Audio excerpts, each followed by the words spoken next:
예, 그 여성에 대한 몰카를 공유하고 또 버린 스타킹을 공유했던 인터넷 카페 회원 56명이 경찰의 무더기로 적발됐다고 하지요? 네. 서울 중부경찰서에서 사건을 했는데요. 예. 2014년 7월부터 그 다음에 올해 7월까지 무려 1년 동안 56명의 회원이 사실 그 2,300여 명의 회원에 18,000장의 사진을 올리는데 이런 사진들이 뭐냐면 바로 여성의 신체, 그 다음에 치마 속, 다리 이런 부분을 찍어서 그 다음에 자기네들만 공유하는 사이트에 올립니다. 그리고 또 어떤 사람은 이 공중 화장실, 대학교 공중 화장실, 뭐 공항 이런 화장실, 여성 화장실을 침입을 해가지고 쓰레기통에 버린 스타킹 이걸 또 주워와가지고 그 다음에 카페 거기에 올려서 사이트에 올려서 분양한다는 강호까지 내고. 그래서 이게 뭐냐면 이제 패티시라고 해서 패티시즘, 간음증이나 여성들의 속옷, 신체 일부 아니면 가지고 있는 소지품에서 어떤 성적 만족을 느끼는 취향, 약간 변태적인 이런 사람들이 모이는 카페인데 이번에 경찰이 공공장소, 성적 목적 공공장소 침입, 그 다음에 몰래카메라 촬영죄로 무더기로 입건을 해서 구속은 안 했지만 불구속 입건한 사례고 아마 피해자들을 계속해서 찾는 이런 사안입니다. 패티시즘 좀 범죄적인 보면 여성의 속옷만 계속 절도를 한 그러니까 그런 케이스 예, 그런 절도범도 예전에 예. 있었죠. 근데 어쨌든 이거 보니까 근데 이런 심리는 뭘까요? 갑자기 심 얘기를 그러니까 오해받으실까 그런 거죠? 변태적인 성격의 소유자죠. 그러니까 어떤 정상적인 어떤 그 여성과의 접촉 이런 거에서 만족을 못 느끼고 아주 변태적인 거. 그러니까 여성과의 직접 그리고 어떻게 보면 겁이 좀 많은 사람을 볼 수 있는 게요. 그 여성에게 좋아하는 여성에게 직접 이렇게 접근하지 못하고 어떤 다른 여성들의 어떤 그 여성의 상징인 여러 가지 옷가지라든가 여기에서 그걸 안고 자는 사람도 있고 그걸 하면서 성적인 만족을 느끼니까 정상적인 사람은 볼 수 없는 거지.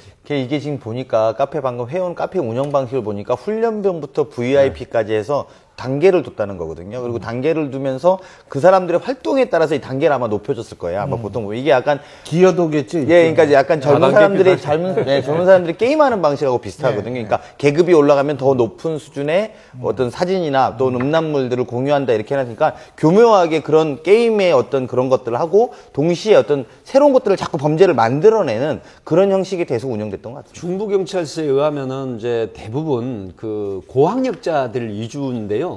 나이가 20대에서 30대 미만 이렇게 이제 돼 있고 사실 그 어떤 성폭력이라든가 성추행 전과가 없는 사람들로 이루어져서 꽤 의외다 이렇게 생각을 했다고 합니다. 그런데 역시 이런 어떤 사이트를 만들고 자기네들끼리 패티시즘을 이런 모임을 가졌다는 자체가 그냥 그런 형태로 법적인 위반이 없었으면 되는데 심지어 여자 화장실, 공항, 대학교 이런 돌아다니면서 여자 화장실 쓰레기통에 가서 그거 범죄죠? 네.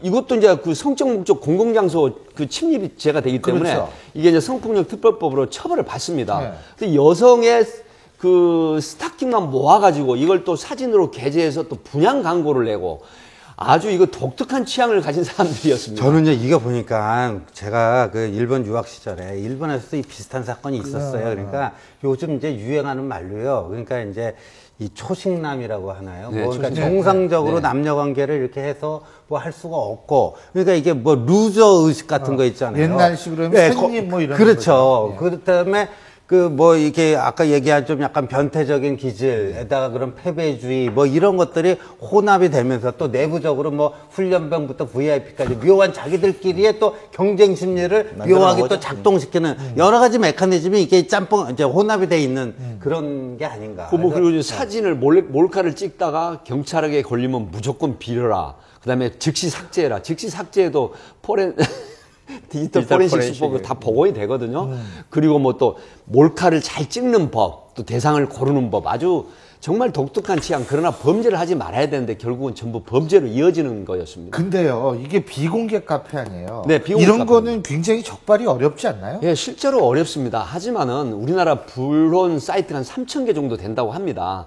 통상 이런 범죄 사이트, 음란 사이트가. 그런데 대부분 사이버 수사대에서 이걸 계속 들여다보고 있거든요. 불온 사이트 하시니까 갑자기 삐라가 생각나요.